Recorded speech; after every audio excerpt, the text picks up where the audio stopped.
my name's Maria Antonio, and my pronouns are she, her.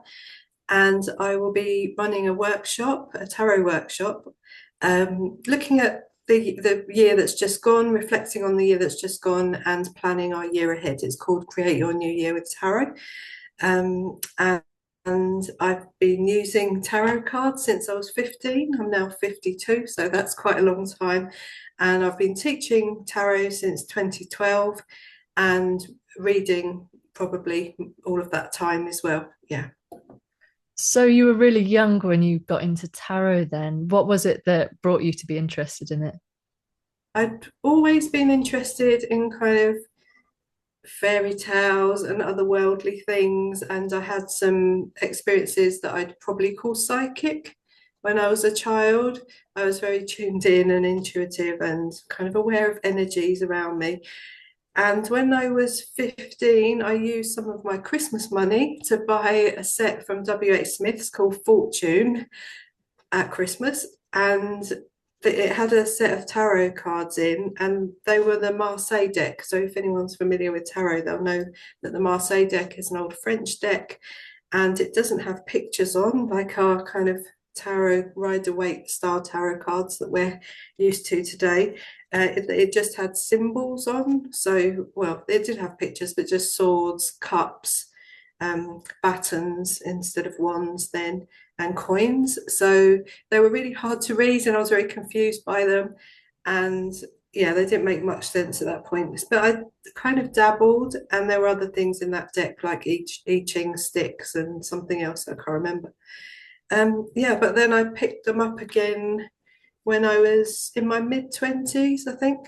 Yeah, mid 20s, and I've got another deck, which is actually the deck I've got now that I use for my reading. So this deck's quite old. Um, and I learned to read properly. So I taught myself at that point how to read them properly, the structure of the deck, what all the cards meant, and also how to read them intuitively as well to let those intuitive feelings come through. And yeah, I started teaching in 2012, and the rest is history. So in what ways do you find that being able to read tarot, how does it help you? Has it helped me? It's more for personal development, really. So I'm all about demystifying the cards. So for me, it's not about psychic kind of these great psychic revelations when you look at a card and oh, this is definitely going to happen.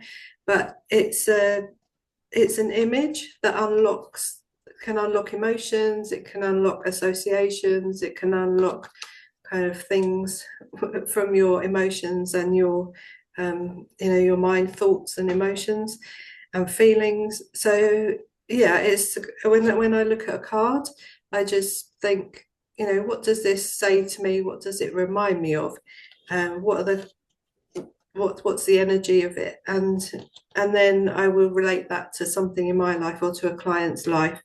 Um, and then a story emerges from that.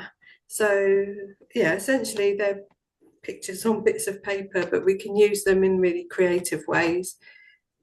So yeah, for me, it's like a dialogue with myself, and that's how I encourage people to kind of yeah start with tarot and use them really. Obviously, it is intuition does play a part in that, but it's really great for personal development.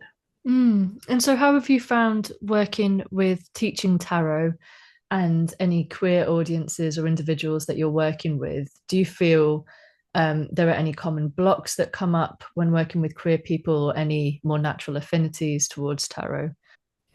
So the traditional tarot decks are very kind of binary in their gender and heterosexual, and there are kings and queens and other kind of gendered type of images and on there. But we can kind of ignore all that and make them fit our experience as well. So I think a lot of traditional tarot books and tarot decks do talk in very gendered and kind of heterosexist ways, and we can, yeah, as queer people, I think that can alienate us a little bit, but it is about just getting a deck. And there are so many kind of non-traditional decks around at the moment. There are queer tarot creators, that make some lovely decks, and there are decks that reflect kind of different kinds of diversity as well. Some really lovely decks, more modern decks. I don't necessarily think you need a kind of a modern deck. You can have one if it speaks to you, but I think yeah, just I just go with a traditional deck, and I just make it mean something to me rather than thinking, oh, that's a king, so it can't refer to a woman or any other gender. Yeah, so you can create your own meaning. So what can people Mm. expect from your tarot workshop that you're going to do for us in a month or so? So it's yeah, so it's an hour and it's quite fun and relaxed and welcoming and safe. I'd like everybody to bring a tarot deck or an oracle card deck. It doesn't have to be tarot, that they feel comfortable working with. It can be brand new. They can have just torn the cellophane off if they want to, but it has to feel right for them. They don't have to know how to read it. They just have to turn up and have fun. So we'll be going through a spread together to look at the old year, as I said, reflect on the old year that's just gone, 2025, and set some kind of intentions for 2026. But it's, yeah, no pressure. Just look at the card and see what comes up for you. So I'll explain, I'll go through the spread, explain the cards that we're or what we're doing all the way along, and people just have to follow along, bring a notebook and pen to make some notes. Yeah, so this is a process. I should have said this is a process that I've run every year for quite a few years, about 10 years probably. So I run it. I've run it in person and online workshops, and everyone really gets a lot out of it. Sometimes we do it over a week, so Nice. picking a card a day, but we're doing it in an hour this time. A speedy one. All right. Well, Yeah. thank you so much. And we're really looking forward to your workshop.